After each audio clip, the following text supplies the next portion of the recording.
Rasulullah Muhammad SAW adalah manusia yang paling mulia. Tak ada sedikit pun cacat dalam pribadinya. Setiap perkataan, perbuatan, dan ketetapannya menjadi sunnah sebagai contoh dalam kehidupan umat manusia. Allah Subhanahu wa Ta'ala memuji Nabi Muhammad dalam salah satu ayat dalam Al-Quran. Sesungguhnya telah ada pada diri Rasulullah itu suri teladan yang baik bagimu, yaitu bagi orang yang mengharapkan rahmat Allah dan kedatangan hari kiamat, dan dia banyak menyebut Allah. Al-Quran Surat Al-Ahzab ayat 21. Salah satu di antara keistimewaan beliau adalah kecintaan beliau kepada umatnya. Nabi Muhammad sengaja menahan doa mustajabnya di dunia untuk kelak beliau mintakan di akhirat sebagai syafaat untuk umatnya.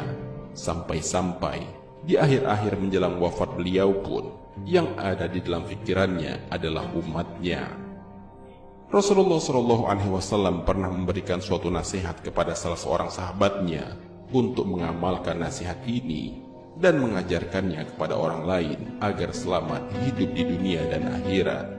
Nasihat ini pada dasarnya juga diperuntukkan kepada umat-umat sesudahnya yang dapat mengamalkannya. Lalu, apakah nasihat Rasulullah SAW itu? Dan siapakah sahabat yang diberikan nasihat itu? Mau tahu jawabannya? Simak ulasannya dengan menonton video ini hingga akhir. Seorang sahabat Nabi yang diberikan nasihat itu adalah Abu Hurairah radhiyallahu anhu. Kala itu, beberapa sahabat ditanya, "Siapakah yang ingin mengambil nasihat dariku dan mengerjakannya?" Maka Abu Hurairah radhiyallahu anhu menjawab, "Aku, wahai Rasulullah." Hal ini tersebut dalam sebuah hadis yang diriwayatkan oleh Imam At-Tirmizi dan dihasankan oleh Syekh Al-Albani rahimahullah. Dari Abu Hurairah radhiyallahu anhu dia berkata, Rasulullah SAW bersabda, "Siapa yang mau mengambil kalimat-kalimat itu dariku lalu mengamalkannya atau mengajarkannya pada orang yang mengamalkannya?" Abu Hurairah menjawab, "Saya, wahai Rasulullah." Beliau meraih tanganku lalu menyebut 5 hal. "Jagalah dirimu dari keharaman-keharaman. Niscaya kamu menjadi orang yang paling beribadah kepada Allah. Ridolah dengan apa yang Allah tentukan untukmu. Niscaya kamu menjadi orang terkaya. Berbuat baiklah terhadap tetanggamu. Niscaya kamu menjadi seorang mukmin. Cintailah untuk saudaramu seperti kamu cinta untuk dirimu sendiri.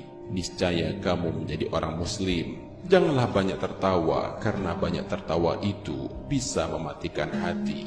Hadis riwayat Tirmizi. Di hadis di atas ada 5 hal yang menjadi nasihat Rasulullah SAW kepada sahabat Abu Hurairah. Hal ini juga menjadi nasihat bagi kita umatnya agar dapat selamat hingga kelak di akhirat. 5 nasihat itu adalah: pertama, jagalah dirimu dari keharaman-keharaman. Niscaya kamu menjadi orang yang paling beribadah kepada Allah. Pesan pertama adalah meninggalkan yang diharamkan oleh Allah Subhanahu wa Ta'ala. Ternyata untuk menjadi orang yang paling beribadah kepada Allah adalah dengan cara meninggalkan keharaman. Hal ini karena sesuatu yang haram apabila kita lakukan akan membuat hati menjadi hitam dan kelam. Ketika hati kita sudah hitam dan kelam, maka ibadah pun menjadi berat atas kita. Maka dari itu, orang yang paling mudah beribadah adalah orang yang paling bersih hatinya. Semakin hati seorang hamba bersih dari maksiat, maka semakin mudah baginya untuk melaksanakan perintah-perintah Allah dan menjalankan ibadah kepada Allah Subhanahu wa Ta'ala. Allah Subhanahu wa Ta'ala telah memberikan kunci agar kita dapat terhindar dari perbuatan keji dan mungkar, yaitu dengan mengerjakan sholat dengan benar. Hal ini sebagaimana termaktub dalam Al-Quran. Allah Subhanahu wa Ta'ala berfirman, "Bacalah apa yang telah diwahyukan kepadamu, yaitu Alkitab atau Al-Quran, dan dirikanlah sholat. Sesungguhnya sholat itu mencegah dari perbuatan-perbuatan keji dan mungkar, dan sesungguhnya mengingat Allah atau sholat adalah lebih besar keutamaannya dari ibadah-ibadah yang lain, dan Allah mengetahui apa yang kamu kerjakan."